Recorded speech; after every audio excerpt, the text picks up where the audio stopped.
It's Terrific Lady Reviews. Hello, what is up? This is the Terrific Lady, and I am coming at you with one of the very first reviews on this channel for something that is probably very expected, the recent release for the new Halloween film titled Halloween Kills. So if you're new to this channel or you accidentally stumbled through a portal and somehow found me, welcome. If you're not already subscribed, be sure to click that subscribe button and hit the bell for notifications, because I'm going to strive to do something consistent with the channel and post at least one video a month. For me, that's good. So any more than that will be a bonus. So if you don't know a lot about me, I love horror. I love everything about horror. I love horror books. I love horror movies. I love horror games. So anything that's creepy, crawly, or scary, I love. So it seemed only natural for me, since I loved Carpenter's 1978 movie, and I loved the sequel that is set right after that came out in 2018. It only seems natural for me to review Halloween Kills. So yeah, what's this thing you're reviewing? Tell me now. Halloween Kills came out on October 15th, 2021, and is a sequel to the 2018 Halloween that is itself a sequel to John Carpenter's 1978 movie. So you might be wondering, oh my god, like, then where do the other movies come into play here? This chart, this lovely, wonderful chart that has been posted by someone on Twitter. Thank you, lovely someone. It shows like where the movies, and even like Rob Zombie's movies and Halloween 3, fit into the Halloween continuity. So back to it, Halloween Kills has Michael, or the Shape, accidentally saved by firefighters. So if you remember in the last film, he was trapped by the Strode women, and the house is burning down, and Michael Myers was saved by firefighters and accidentally set loose on Haddonfield once again. And then this mob of people are sick of his shit and sick of him killing people, so they strive to put an end to his schemes once and for all. Spoiler alert, you know that since there is a third and final installment to this franchise, Halloween Ends, that comes out, I don't know when. It will come out. But since you know there is a final installment to that franchise, that the mob doesn't succeed in its quest. Well, what's so good about it? Well, huh?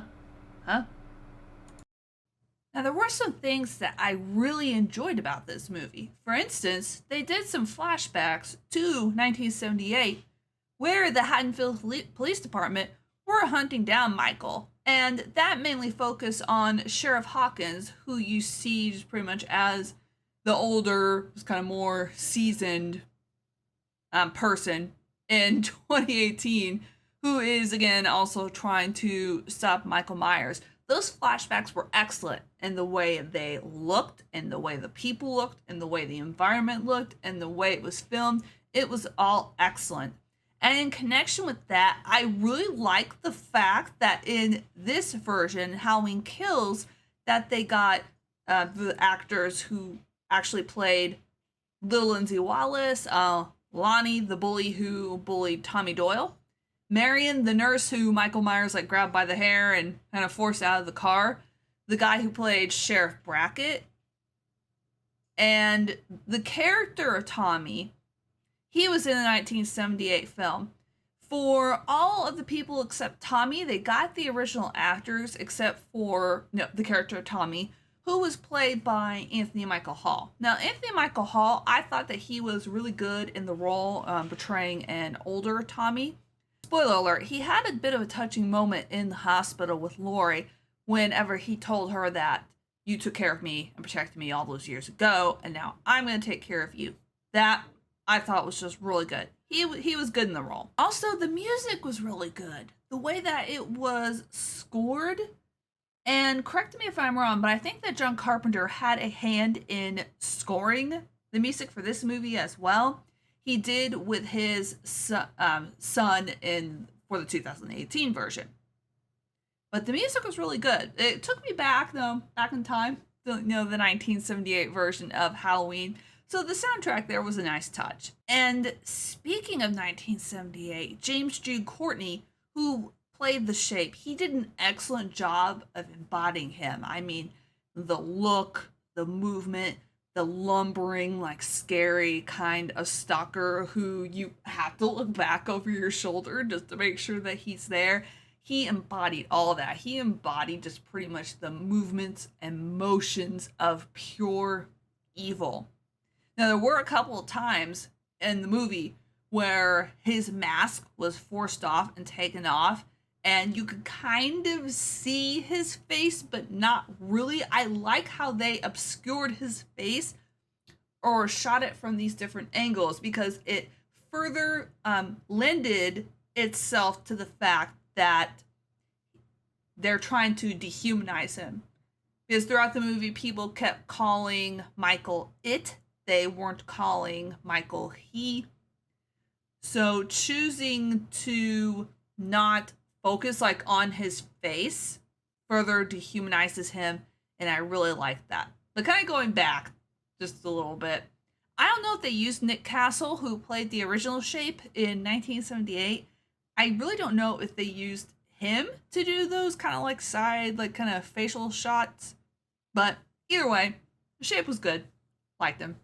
And what's so bad about this thing, huh? Are you gonna tell me? Huh? Well, are you? Now, unfortunately, in my view, this movie had more to kind of or about than to get excited about. Now, some of the editing choices in the movie I thought were really weird. There was this one part right after Michael escaped from the house with the help of the firefighters. And he has like this firefighter axe, and all the firefighters like, yeah, we're gonna kick your ass. But they don't. But anyway, they chose to shot some of the scene from like a first person point of view of the dead firefighter. And to me, that was just really an abrupt editing choice that kind of took me out of the flow of things. It was kind of like in the movie that they made of Doom, whenever at the end you could tell they were doing a throwback or kind of an homage to the game where they do the first person point of view as their asses being kicked. And it kind of like almost reminded me of that first person point of view. It was weird. That's all I'm gonna say about it. But my main cons about this movie come down to probably three major categories: common sense, social commentary, and what the hell is the Shape. First of all, common sense. Now, I know when you're afraid of people, your common sense tends to go out the window. You make decisions in panic mode that you wouldn't normally make if you were thinking rationally. But I think a lot of people's common sense went out the window in this movie. For instance, when Michael was going after Marion and then the couple, and I can't remember if Lindsay was in the car, but going after Marion and the couple, and Lindsay if she was in the car, and Marion just shooting out the windows, and then after shooting out the windows, locking the door. I don't know if that was like a panic thing. That kind of annoyed me. It's like, Marion, like, locking the door ain't gonna help you if the windows are blown out. And then also, for instance, Big John, Little John, whenever they moved into the Myers house, where the murders took place, and they fixed it all up, and yeah, they're living there now. I guess it's kind of like their little claim to fame there. But they saw that bloody handprint, and you know who's in the house. Instead of going, okay, we're getting the fuck out of here, they go to investigate Who goes to investigate? Who the fuck is in your house? If someone is in your house, run out and call the cops. At least that older couple, like near the beginning of the movie, her husband has some common sense, because the wife was asking, what the hell does he want? Because he locked Michael in the bathroom and go, hey, there's this dude in the bathroom. He's wearing a monster mask. And she's like, what does he want? And he goes, who gives a shit? Call the cops. I was like, bravo. Probably the... bravo. He had some common sense. Like, I'll have to give him kudos for that one. Next up, the social commentary.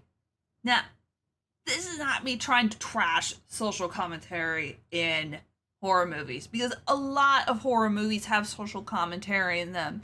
One that immediately comes to mind is Night of the Living Dead, Dawn of the Dead, They Live, for instance. One of John Carpenter's, like, one of my other, like, absolutely favorite films of his. Social commentary about pretty much how capitalism fucking sucks ass. Great, so are great examples of social commentary in films, and I don't mind horror being used as a vehicle for social commentary.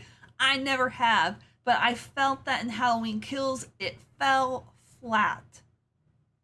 The execution, the way they executed it, did not work for me.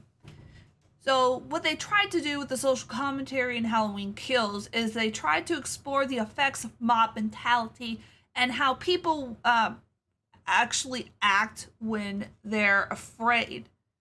But the mob, after shouting "Evil dies tonight" probably about 20 million times, it got really grating after about the 20th time you heard it. The mob was led by Tommy Doyle, and this mob got, no, for all intents and purposes, yeah, it was an inmate that escaped from the asylum, but they got another dude killed, and his guts and everything are just, his brains are splattered all over the place, and then it's just like, oh, and then they never touch on it again. It was just like, all right, that's it. We're not going to discuss it anymore. To me, it felt like something that they shoved into the movie, and it wasn't interwoven throughout. It was just almost like a side story, what should we include in here? Let's check off this box. Oh, social commentary, let's do this.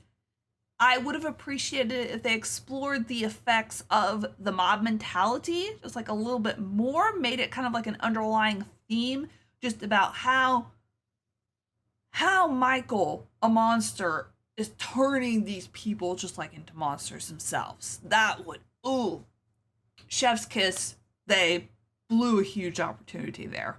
All right, now, one of my major complaints is what is the shape? With them retconning all of the other Halloween films except for the ones in this continuity, which is John Carpenter's 1978 version, the 2018 version, and then Halloween Kills, we were led to believe that we were going to get a more realistic take on the shape, which is cool, which is great. I just love the fact that Michael Myers was no more than a man who was just pure evil.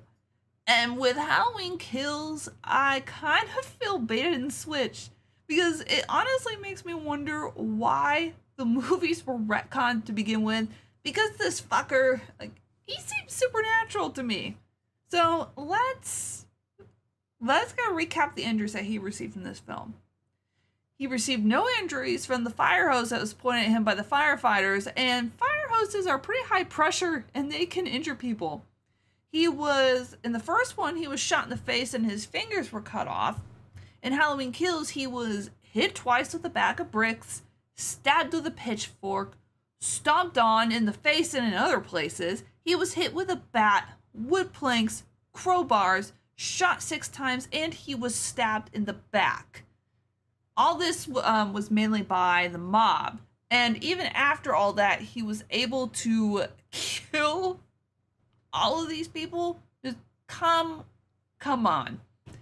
And even with that monologue that Laurie gave at the end about how I used to think he was flesh and blood, but with each kill he transcends into something that's to where he's impossible to defeat. I was like, what? Like, come on. And even with the kills that he gave, some of them were just like very, very gruesome. Just like, especially, and almost like Jason Voorhees-esque, especially in the way like where he grabbed heads and squish eyeballs and just, where Michael was always creative was in the way that he posed the victims. And they did that right in this movie. They got it right, the fact that he was a showman in the way that he displayed his kills, but just basically, what is he? Are you making him supernatural? Or are you just making him human? Like, I have nothing wrong with horror villains being supernatural. Jason Voorhees and Freddy Krueger are two of my favorites, and they're supernatural. I don't mind it. You just need to make up your mind. You can't present a realistic take in the first one and then completely flip the script and just go supernatural like in this one. You're just gonna like get people confused, and that's what I was at the end of the movie. Like, I was confused. A few other kind of nitpicky things, just like to me, and this is very nitpicky. A lot of people complained that Lori, like, being in the hospital is just like, well, why was she in the hospital the entire time? Like, well, it made sense. She was like almost mortally wounded. She was on the verge of dying, so her being in the hospital made sense. But I can see where people's complaints about the marketing relying kind of heavily on her and the fact that she would be in the movie for more than she was. I can see where people's complaints there make sense, to where they were kind of bait and switched there. And if you want to make comparison, it's kind of like an Easter egg, Lori being in the hospital in this one, and then Lori also being in the hospital in the now retconned Halloween 2, which I believe came out in 1981. Easter eggs. With that being said, they relied pretty heavily on Easter eggs, so Lori being in the hospital, the silver shamrock mask, the iconic, head tilt that he did almost pretty much after every kill, and him almost doing that after every kill, took away from its effectiveness. The silver shamrock mask that you see in Halloween 3, and then the fact in the flashback, there's like, there, the Myers house, that's where it all happened. Halloween 1963. To me, they were either used as either throwaways, fillers, or distractions, and it did not work for me. And just how scary is this thing anyway? Will I pee my pants? Huh? Now, in general, I thought the movie was spooky. It had a good atmosphere. It was very atmospheric, and to me, in horror, the atmosphere is everything. So, yeah, I believe that it was spooky in that aspect. So, should you buy this thing or throw or toss your money at it? If you like gory, if like from your horror films, you like a lot of gore, you like a lot of blood, you like a really high body counts, you go into a slasher film and you just expect that, then no problem. You're going to really enjoy Halloween Kills. Now, if you're the type of person like me who liked a more realistic take on Michael Myers and wants something like a little bit more cohesive, you're not really going to care too much for this one. So, yes, this is my first review. I hope that you enjoyed yourself. Let me ask you, what did you think of Halloween Kills? Did you like it? Did you hate it? Or are you kind of meh about it? And what is your favorite movie in this now like very convoluted Halloween franchise? So comment below. Leave me like your thoughts in the comments. And you can also leave me your thoughts in the comments as to what you would like me to review next. I play a lot of horror games, so there's my Twitch like down below if you want to check me out. I tweet a lot about horror too. My Twitter is up there if you want to follow me there. And I read a lot of horror.